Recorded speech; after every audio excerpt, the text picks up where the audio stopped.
Capítulo 1. La oración que desapareció en la tumba equivocada. No era la primera vez que me arrodillaba frente a esa tumba. Tampoco sería la última. O eso creía. Cada noche, desde que enterramos a Tomás, mi esposo, iba al cementerio con la misma oración entre los labios: Padre, recibe su alma, y dame fuerzas para seguir. La tierra aún fresca, el mármol aún sin nombre, y el silencio, tan espeso que parecía respirar conmigo. Pero aquella noche fue distinta. La vela que llevaba siempre titiló como si alguien, o algo, la hubiera soplado suavemente. El aire olía extraño. No a incienso, ni a flores podridas, sino a hierro, a algo más antiguo que la muerte. Me persigné, recé, y entonces lo sentí. Una fuerza invisible me arrancó la oración de los labios. Como si no la hubiera dicho yo. Como si las palabras hubieran sido succionadas hacia la tierra antes de tocar el cielo. No eco, no respuesta, solo el vacío. Me temblaron las manos. Miré alrededor. Nadie. Intenté repetirla. Abrí la boca, y nada salió. Era como si las palabras se hubieran borrado de mi lengua. Corrí a casa. Esa noche no dormí. Y desde entonces, cada vez que intento rezar, la oración desaparece antes de formarse. Como si mi fe se hundiera bajo tierra antes de alcanzar al Señor. A la mañana siguiente volví al cementerio. Lo que encontré fue peor que el silencio. La tumba de Tomás ya no estaba donde la dejé. En su lugar, había otra, más antigua, agrietada, con una cruz de hierro oxidado y una inscripción borrosa que parecía moverse según la luz. Aquí yacen las oraciones que Dios nunca respondió. Retrocedí. Un cuervo graznó en lo alto. Sentí la tierra temblar bajo mis pies. Y supe, con un escalofrío que me partió en dos, que no había rezado sobre la tumba de Tomás, sino sobre la tumba equivocada. Y esa tumba tenía hambre. Capítulo 2. El silencio que comenzó después del amén. Desde aquella noche, el silencio se volvió un huésped permanente en mi casa. Un silencio que no era paz, sino presagio. Cada vez que intentaba rezar, aunque fuera en pensamiento, algo me lo arrebataba. Las palabras se me disolvían en la garganta como sal en agua bendita. Ni siquiera podía decir amén. Era como si Dios me hubiera cerrado las puertas del cielo, o peor aún, como si alguien más las hubiera sellado desde abajo. Pensé que era solo yo, que mi dolor me había enmudecido. Hasta que hablé con Clara, la vecina. ¿Tú también sientes que rezar se ha vuelto imposible?, le pregunté con vergüenza. Ella me miró como si le hubiera leído el alma. Desde hace 2 días, susurró. Cada vez que intento orar, siento que algo me escucha, pero no desde el cielo. Lo mismo ocurrió con el padre Elías. En la misa del domingo, se detuvo en medio del Padre Nuestro. Lo vi temblar, tragar saliva, mirar el altar como si viera una grieta invisible abrirse en el suelo. No puedo continuar, dijo, pálido como una vela consumida. Hoy, no hay palabra santa que pronunciar. La iglesia entera quedó muda. No por respeto, por miedo. Afuera, el campanario se balanceó con un viento que nadie sintió. Las campanas no sonaron, solo crujieron, como si las cadenas que las sostenían estuvieran oxidadas por dentro. Y el crucifijo del altar, el mismo que colgaba desde hacía más de 100 años, tenía una grieta en la frente de Cristo, justo entre los ojos, como si él también estuviera sangrando en silencio. Esa noche, abrí la Biblia. Las páginas estaban en blanco. Pensé que era una pesadilla. Pero al día siguiente, Clara vino llorando. Su hijo menor, Esteban, había despertado gritando: «Mamá, mamá, Dios ya no escucha». Lo abrazó. Le pidió que rezaran juntos. Pero cada vez que intentaban pronunciar el nombre de Dios, el niño comenzaba a sangrar por la nariz. Algo estaba devorando nuestras oraciones. No era una metáfora. Era real. Y tenía hambre de silencio. Capítulo 3. El monje que escuchó un eco desde debajo del ataúd. Cuando la fe empieza a morir, los muertos comienzan a hablar. Eso fue lo que dijo el hermano Salvador antes de desaparecer. Era un monje viejo, de esos que parecía que ya tenían un pie en la eternidad. Silencioso, sereno, hasta que lo vi temblar por primera vez en mi vida. Fue el lunes por la mañana, justo después del extraño silencio de la misa del padre Elías. Entró a la iglesia arrastrando sus pasos, con la sotana manchada de tierra fresca y los ojos abiertos de más, como si hubiera visto algo que lo desenterró por dentro. «¿Hermano?», le pregunté. Me miró, pero no me respondió. Solo me tomó del brazo con una fuerza sorprendente y me susurró: «Hay algo bajo el cementerio». «¿Qué dice?». «No son cuerpos, son voces, y tienen sed». Me dejó allí, paralizada, y caminó directo hacia las criptas bajo la capilla vieja, aquellas que estaban clausuradas desde el incendio de hace décadas. Nadie bajaba ahí. Nadie, hasta ese día. A medianoche. No pude dormir. Algo en mi pecho me ardía. Como si la oración que nunca terminé aquella noche aún se retorciera dentro de mí. Tomé una linterna. Me envolví en un manto. Y salí al convento. La capilla vieja olía a cenizas húmedas y madera podrida. Empujé la puerta. Bajé las escaleras de piedra. Una a una. Y lo escuché. Un eco. Pero no el mío. No el de mis pasos. Una voz masculina. Que no rezaba. Que suplicaba. No me olvides, no me olvides, no me olvides. El sonido salía desde una de las criptas selladas. Me acerqué. El mármol tenía marcas recientes de uñas. Como si alguien hubiera intentado salir desde adentro. Y entonces, vi algo imposible. Una sombra que se movía debajo del ataúd. Retrocedí. Pero mis pies no respondieron. Estaban clavados. Y una segunda voz, más débil, más rota, se unió a la primera. Devuélveme mi oración. Corrí. Pero antes de salir, escuché al hermano Salvador por última vez. Su voz, ya no temblorosa, sino resignada. Yo recé, sobre la tumba equivocada también. Y esa fue la última vez que alguien lo vio con vida. Capítulo 4, la misa donde nadie recordaba por quién rezaban. La fe, cuando se rompe, no suena como un cristal. Suena como un nombre que ya no puedes pronunciar. El domingo siguiente, la iglesia se llenó como siempre. Pero algo en el aire olía a óxido, y a olvido. Las velas no encendían al primer intento. Los cánticos salían desafinados. Y el padre Elías parecía más un fantasma que un guía espiritual. Pálido. Desencajado. Con la Biblia temblando entre sus manos. Hoy rezaremos por los difuntos, anunció. Sin mirar a nadie directamente. Aquellos que se han ido y que esperan nuestra memoria para no desaparecer. Entonces ocurrió lo impensable. El silencio más denso cayó sobre la iglesia cuando preguntó: ¿por quién rezamos hoy? Nadie respondió. Todos los rostros se miraron entre sí. Confundidos. Angustiados. Una señora levantó la mano. Tartamudeó. Mi esposo. Falleció hace 3 semanas. Pero, no recuerdo su nombre. Su rostro se desfiguró en horror al decirlo. Y no fue la única. Uno a uno, los feligreses comenzaron a intentar recordar a sus muertos. Padres, hijos, esposos. Pero los nombres se les escapaban. No por despiste. No por dolor. Sino como si algo los hubiera arrancado de sus lenguas. «Esto es una blasfemia», gritó un hombre desde la tercera fila. «¿Qué clase de misa es esta?». Pero al mirarlo bien, su sombra no lo seguía. Fue entonces cuando el padre Elías dejó caer la Biblia. Al abrirse en el suelo, las páginas estaban en blanco, excepto una sola hoja que no parecía pertenecer al libro. Un papel viejo, amarillento, escrito a mano. Me acerqué y lo leí. Quien olvida el nombre de un muerto, le abre la puerta al que aún no ha sido enterrado. Y justo en ese instante, la campana del cementerio sonó 3 veces. Pero nadie la había tocado. Y alguien, o algo, empujó la puerta trasera de la iglesia desde afuera. Solo había un campo, y tumbas. Una señora gritó. La cruz del altar cayó. Y todos recordamos al mismo tiempo que jamás se había hecho una misa sin nombre. Hasta ahora. Capítulo 5, la tumba que cambió de nombre cada medianoche. Las tumbas no deberían moverse. Mucho menos cambiar de nombre. Pero en el cementerio de San Lorenzo, desde hace 5 noches, hay una lápida que no respeta las reglas de los vivos, ni de los muertos. Todo comenzó cuando Tomás, el cuidador del camposanto, vino a buscarme a medianoche. Estaba empapado de sudor frío, los ojos desencajados y la voz temblorosa. «No estoy loco», dijo, antes de que pudiera hablar. «Ven conmigo. Tienes que verlo tú misma». Lo seguí, sin saber por qué confiaba tanto en su miedo. Cruzamos el portón herrumbroso y nos dirigimos al fondo del cementerio, donde las lápidas más antiguas parecían dormir de pie. Allí, bajo una encina torcida, Tomás señaló una tumba de mármol gris.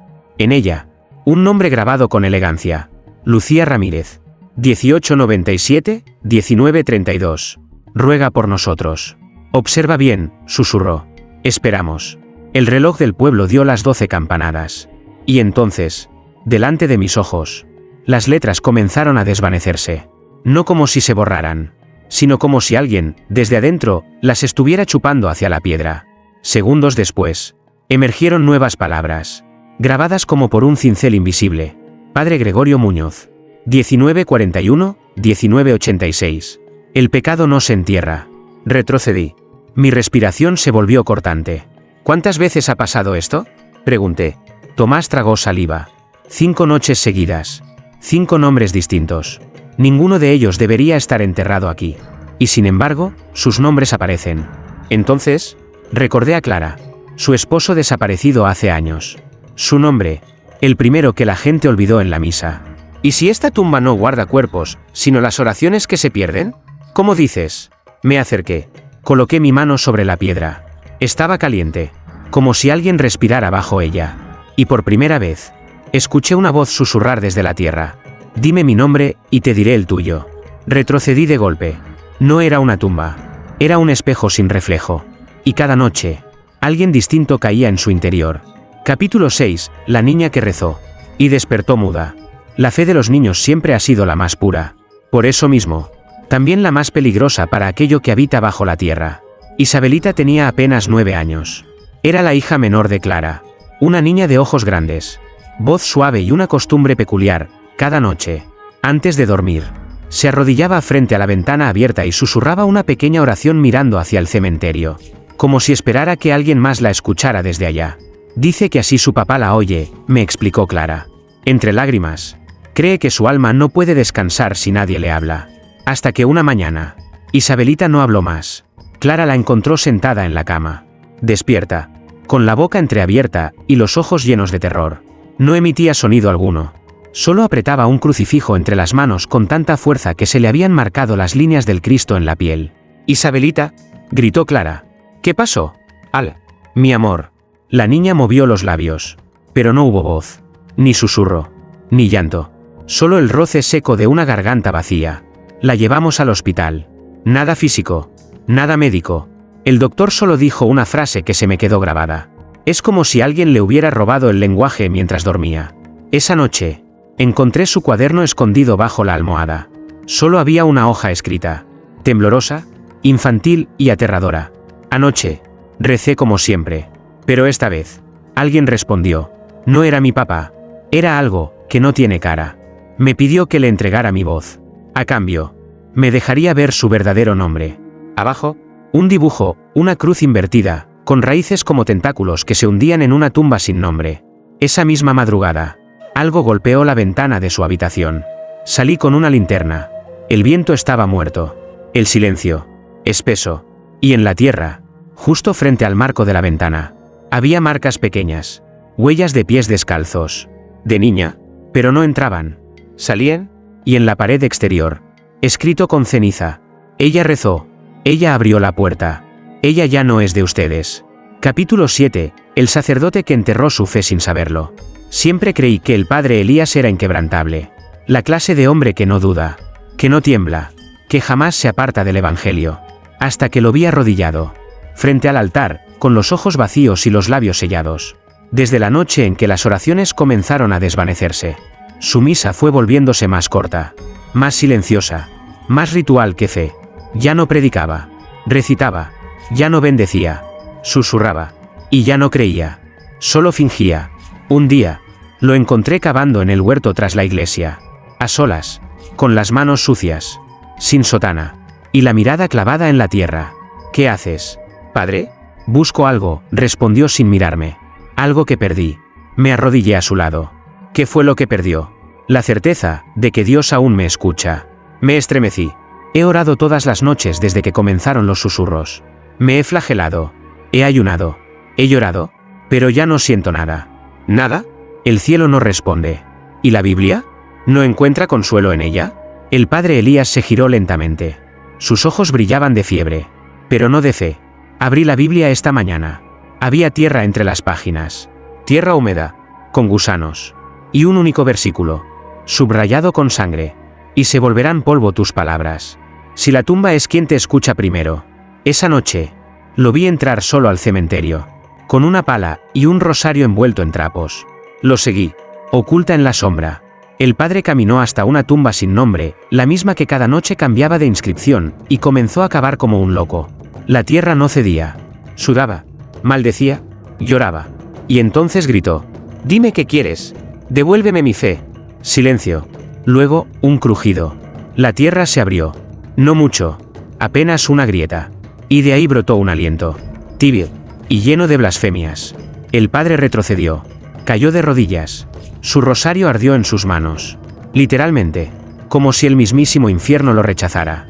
Ya no soy un hombre de Dios, dijo, mirando al cielo, porque el Dios al que servía no está enterrado aquí. Y se marchó. No volvió a poner un pie en la iglesia. Capítulo 8. La carta de Dios que nadie pudo leer. Al principio creí que era una broma. Una hoja vieja, amarillenta, encontrada dentro de una Biblia olvidada en el confesionario.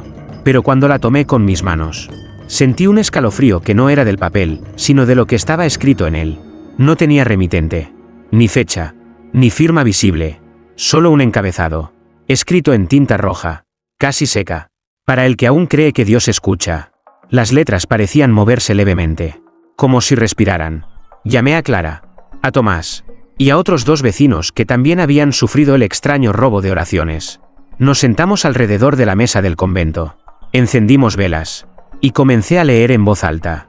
O al menos, eso intenté, porque a medida que pronunciaba cada palabra, se desvanecía de mi mente en el acto, como si el contenido se borrara al ser comprendido.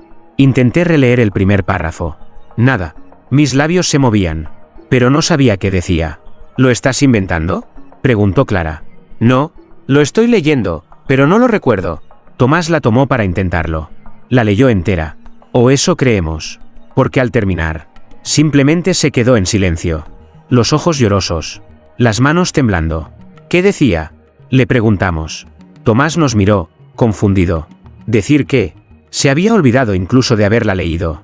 Uno por uno, todos lo intentamos. Y todos terminamos igual.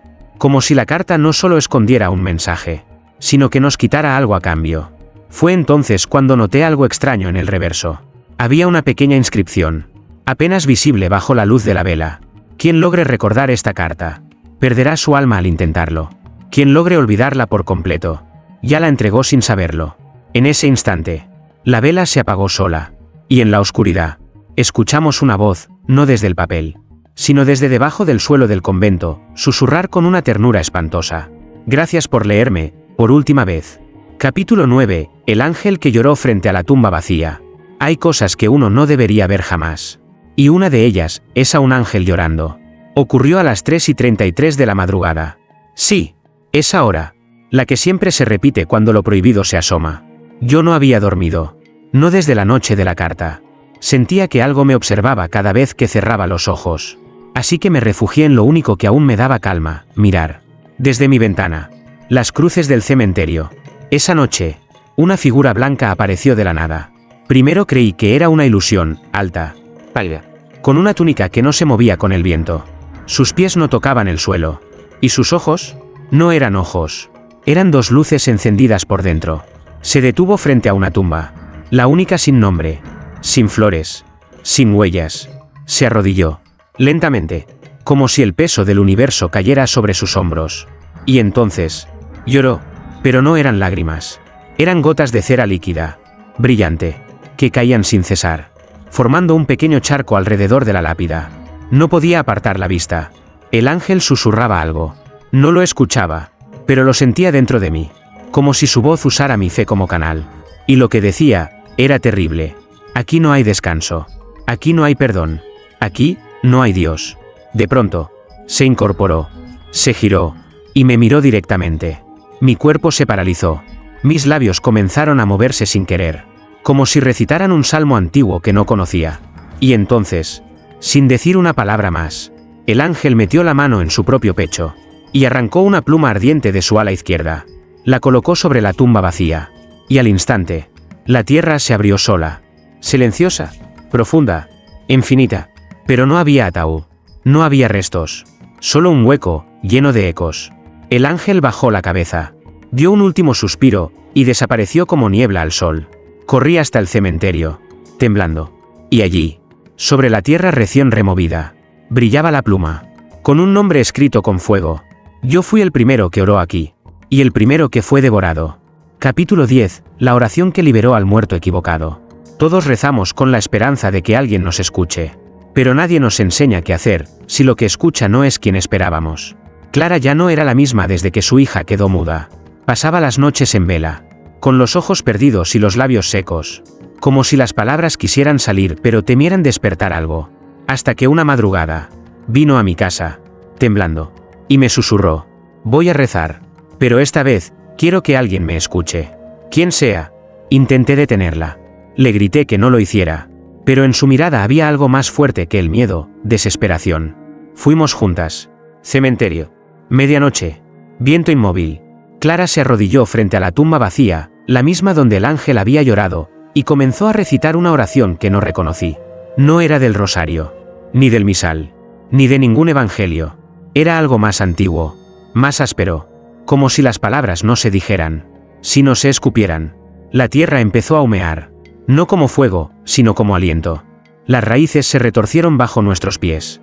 Las cruces vecinas comenzaron a inclinarse hacia la fosa, como si también quisieran oír. Clara alzó la voz. Si el verdadero no responde, que venga el que escucha. Si el alma del justo calla, que hable el olvidado. Yo te invoco, no por fe, sino por furia. Entonces, la tierra se partió en dos. Un brazo salió disparado. Piel ceniza. Uñas negras. No era el de su esposo. No era humano. Clara gritó, pero no se movió. Algo la sostenía por dentro. Del hueco emergió una figura que no tenía rostro, sino un velo de carne blanda que colgaba. De su pecho colgaban rosarios rotos. Y en su espalda, alas quemadas. No caminaba, flotaba. Y habló. Sin boca. No soy quien querías. Soy quien quedó cuando el otro huyó. El viento rugió. Las lápidas sangraron letras. Y la oración de Clara, la que había recitado, comenzó a repetirse sola. En eco. En voces que no eran nuestras, sino del hoyo. Corrimos. Dejamos la pluma. Dejamos la cruz. Pero antes de huir, vi cómo el ser volvía a hundirse lentamente, mientras arrastraba consigo algo invisible, algo que lloraba en silencio. Desde esa noche, Clara ya no sueña, porque los sueños se los llevó el que respondió. Capítulo 11. La fosa que susurraba nombres que nadie conocía. Todo comenzó con un nombre. Uno que nadie había escuchado jamás, pero que la tierra pronunció sola. Yo estaba en el cementerio. Por pura necedad. Quería entender qué era esa cosa que Clara había despertado. Quería buscar las cenizas de Dios, o lo que quedara de él. Lo que encontré fue peor. Me detuve frente a la tumba sin nombre. La pluma ya no estaba. Pero había algo nuevo. Una grieta. No era una grieta como las demás. No se ensanchaba con la humedad ni por el paso del tiempo. Esta respiraba, pulsaba y susurraba. Me agaché. Acerqué el oído. Primero, nada. Luego, un sonido. Un murmullo grave. Pausado. Como un rezo al revés. Y de pronto, una palabra clara se alzó entre los ecos. Eustacio. Me aparté de golpe. Ese nombre no significaba nada para mí. No conocía a nadie así. No en el pueblo. No en mi vida. Volví a casa confundida. Al día siguiente, Tomás no apareció en la iglesia. Ni en su casa. Ni en ningún lado. Horas después, mientras removían tierra para una nueva sepultura, encontraron su reloj, dentro de una fosa vacía, y escrito con barro en la tapa metálica. Eustacio fue el primero. Nadie entendía nada. Pero yo sí. La tumba no solo cambiaba de nombre. Ahora los creaba. Y con cada nombre nuevo, alguien desaparecía. Esa noche, volví con un cuaderno. Me senté junto a la grieta y escuché. Uno a uno. Los susurros regresaron. Adalgisa, Nazario, Fermín. Nombres que no existen en el pueblo. Al día siguiente, revisé el registro de nacimientos de la parroquia. Ninguno figuraba. Pero Clara me llamó esa tarde. Desesperada. Isabelita desapareció. La ventana estaba abierta. Su cama vacía. Y había barro dentro del crucifijo. Volví al cementerio corriendo. La grieta estaba más abierta. Y esta vez, no susurraba nombres. Llamaba los nuestros. Capítulo 12. El exorcismo que selló el cementerio. El padre Elías regresó, pero ya no era el mismo hombre que había perdido la fe. Tenía los ojos hundidos, la voz ronca, y cargaba consigo una cruz negra que nunca había visto en ninguna iglesia. No de madera, no de oro, de hierro quemado. No vengo a rezar, dijo frente al altar. Vengo a cerrar la herida. Esa misma tarde reunió a los pocos que aún no habían desaparecido. Clare, yo, y 3 ancianos que nunca habían puesto un pie en el cementerio, hasta ahora. La idea era clara, exorcizar el camposanto. No una tumba, no una capilla, toda la tierra. Esperamos la medianoche. Nadie hablaba. Todos llevábamos rosarios, agua bendita, sal, y un miedo que no se podía cargar en los hombros, solo en el alma. Al llegar, el aire era más espeso que nunca. La niebla no cubría el suelo. salía de él. El padre Elías clavó la cruz en el centro del cementerio, en la grieta que susurraba nombres. Le temblaba el pulso. Aquí, dijo, en este suelo maldito, donde las oraciones se pierden, donde los muertos caminan sin nombre, invoco la autoridad de la palabra sagrada. Y comenzó el rito, pero apenas pronunció el primer versículo. La tierra gritó. No fue un temblor, fue un lamento, como si un cementerio entero gimiera de dolor y rabia a la vez. Las lápidas vibraban, las cruces se torcían, y entonces una voz emergió de la grieta. No se puede exorcizar lo que ya ha sido consagrado. Desde abajo, Clara cayó al suelo. Sus ojos se pusieron en blanco. Comenzó a hablar en latín antiguo, una lengua que jamás había aprendido. Y lo peor, lo decía entre risas. El padre Elías la roció con agua bendita, pero el líquido se evaporó antes de tocarla. La grieta se abrió de golpe, y lo vimos. No un demonio, no un espectro, sino una silueta de luz invertida, hecha de oraciones rotas, de ecos no escuchados, de plegarias que nunca llegaron al cielo. Era el fruto de todo lo que no fue respondido, una criatura hecha de fe olvidada. El padre gritó el último versículo, alzó la cruz, y el cementerio se cerró solo. La grieta colapsó, la niebla desapareció. Clara volvió en sí. Todo quedó en silencio. Pero esa noche, en mi ventana, una sombra me susurró. Gracias por sellarme. Ahora sé cómo salir cuando quieras volver a rezar. Capítulo 13. La última oración que cerró la tierra para siempre. Nunca supe qué era más difícil. Recordar cómo rezar. O atreverme a hacerlo una vez más. Desde el exorcismo, el cementerio no volvió a abrirse. La tierra se cerró con una costra negra, como si el suelo hubiera sido cauterizado por dentro. Las cruces dejaron de moverse, las voces, de susurrar. Pero la paz no llegó. Solo el silencio más absoluto. El padre Elías cayó enfermo. No hablaba, no comía, solo dibujaba en las paredes de su celda símbolos con ceniza de velas rotas. Clara apenas dormía. Y yo sentía que algo me seguía cada vez que pensaba en orar. Entonces recibí una carta. Sin remitente, sin sello, solo mi nombre, escrito con sangre seca. Dentro, una única frase. Lo que fue sellado, aún respira. Solo una oración sincera puede cerrar la tierra. Pero deberá ser ofrecida, con el alma misma. Sabía lo que significaba. No bastaba con palabras. Alguien debía rezar con su vida. Fui al cementerio una última vez. Llevaba la cruz negra del padre Elías y la Biblia sin páginas. Me arrodillé sobre la cicatriz del suelo. Y empecé.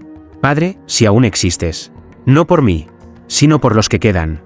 Escucha esto que no se dice con lengua, sino con lo último que queda de fe en un mundo que olvidaste. Cada palabra dolía, como si me arrancaran algo por dentro. Si alguna vez miraste esta tierra, si alguna vez lloraste por un humano, si alguna vez fuiste Dios, vuelve, y cierra esto. Cierra lo que abrimos con tanto silencio. El suelo se agrietó. Una última vez. No para devorarme, sino para escuchar. De la grieta emergió una luz blanca, pero no brillante. Ciega, me envolvió, y supe que no volvería.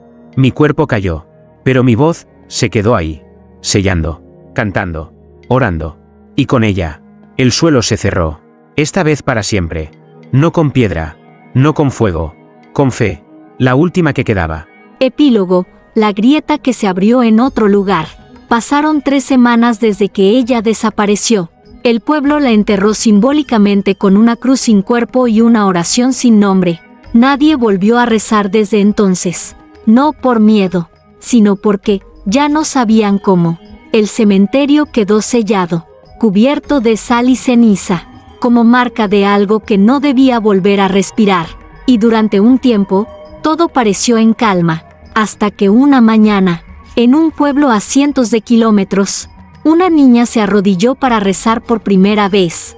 Su madre la encontró temblando frente al jardín. ¿Qué haces, mi amor? La niña giró la cabeza, con los ojos en blanco y una sonrisa que no le pertenecía. Estaba hablando con alguien, dijo con voz suave. Me dijo que escuchó una oración, una muy antigua. ¿Y quién era?, preguntó la madre. La niña respondió sin parpadear. Dijo que era la voz de una mujer que selló una tumba, y que él quiere saber en qué otras partes del mundo aún se reza. La madre palideció. El suelo bajo el rosal comenzó a agrietarse, y del centro emergió un susurro, no en español, no en latín, en una lengua que solo entienden las plegarias perdidas, porque lo que fue enterrado no murió, solo cambió de sitio, y ahora busca nuevas bocas, nuevas voces, nuevas oraciones, para tragar.